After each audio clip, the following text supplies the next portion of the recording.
wedding feast that Jesus speaks of in the gospel, and the invitation, of course he's talking about to the chief priests and the elders.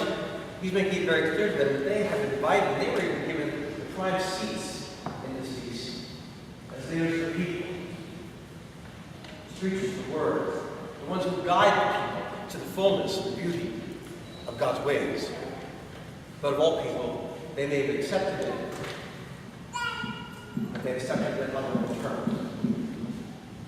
The one without the wedding garment in the gospel is the one who did come to that wedding feast when he was invited, but came thinking, I can dress however I want.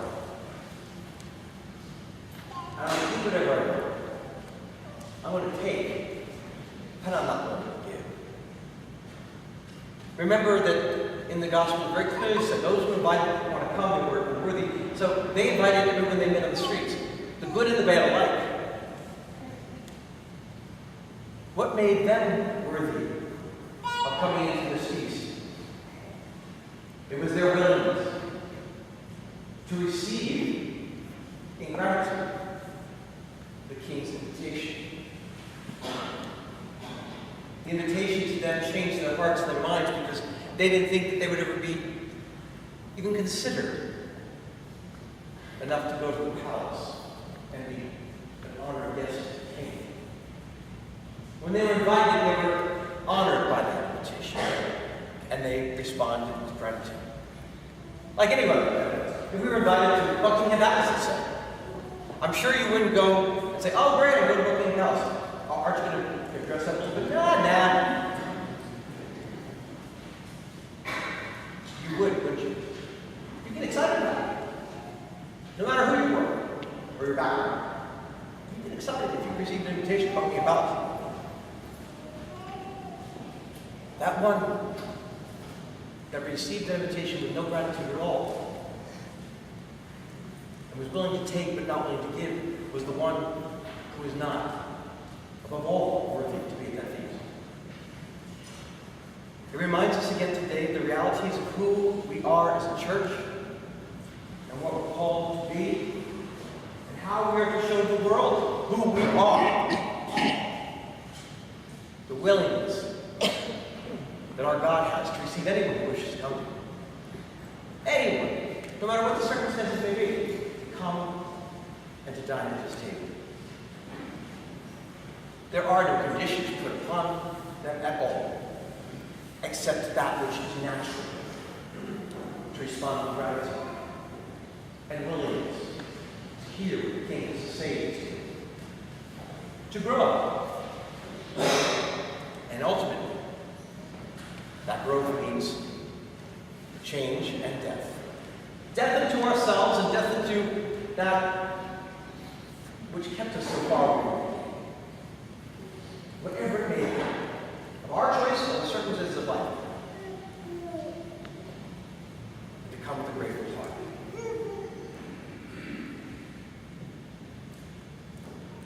There are so many in the world today who want the church to be theirs, according to their will.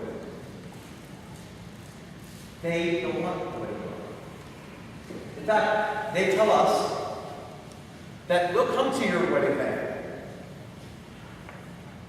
when you change the menu, change the flowers, change the invitation list, because we don't want everybody there that we don't want.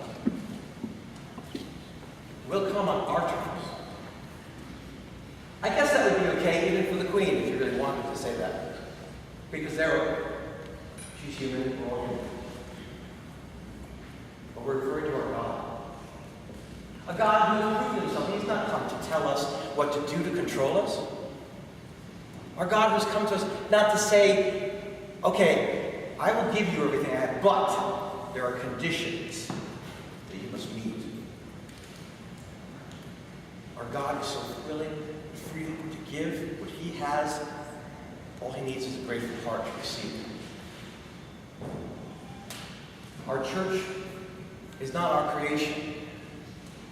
What we receive from God. And even though the world may speak about that we deny people things, we don't deny anybody. The reality is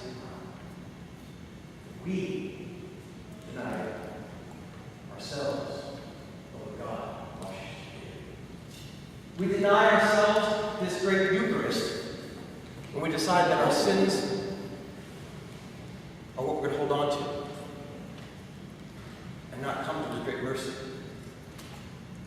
We deny ourselves the fullness of what we receive, even if we receive it physically. If our hearts aren't open to the ways of God. Because nothing that God asks us to do will ever limit us, make us less than we're supposed to be, enslave us. Because it's not that way. And we, first and foremost, are here every Sunday, Holy Day. We must really work hard on accepting the reality that God's not asking anything of us that will not bring anything but goodness, truth, and life. The willingness to hear the voice of God speak. And say, yes, you've got to be different in that respect. You've got to take care of certain things. Because you're not going to live if you don't. If you persist in doing things that which are contrary to life, you cannot receive the abundance that I'm giving because you blocked yourself off from it. Even if the facade looks good. The reality is you're making the inside really messy. So messy that I can't even get in and clean it up. It's the willing heart that really makes us ready for the wedding feast.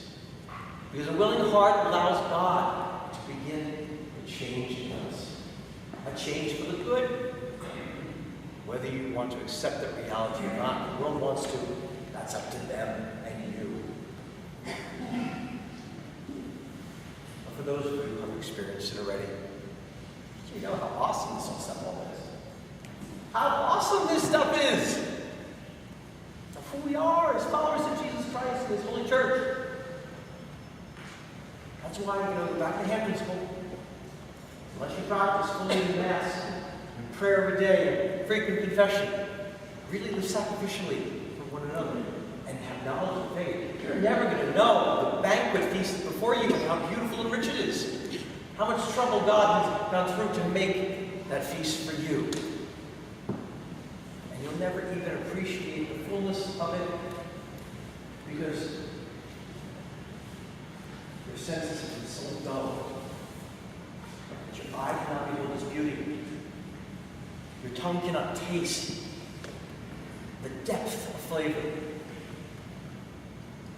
You'll never experience the warmth, the gathering around the table.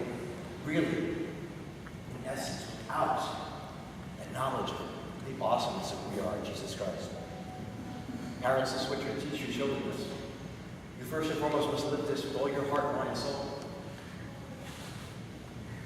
For how they will know Jesus Christ is because you were the first ones to teach them so. Honestly. Because none of us are perfect. Far from it. The only thing we are is we're children of God. And that in itself is the most freeing thing in the world. To know that. Because once they do know who their parents are, fully and completely, don't they want to be like you? And so for us, when you really know your God, then you're going to want to be like Him. Follow His way. Accept His advice. Be all that He is, so that you can be all that He knows that you can be. Glory to Jesus Christ. Glory to Jesus Christ. Praise Him, God.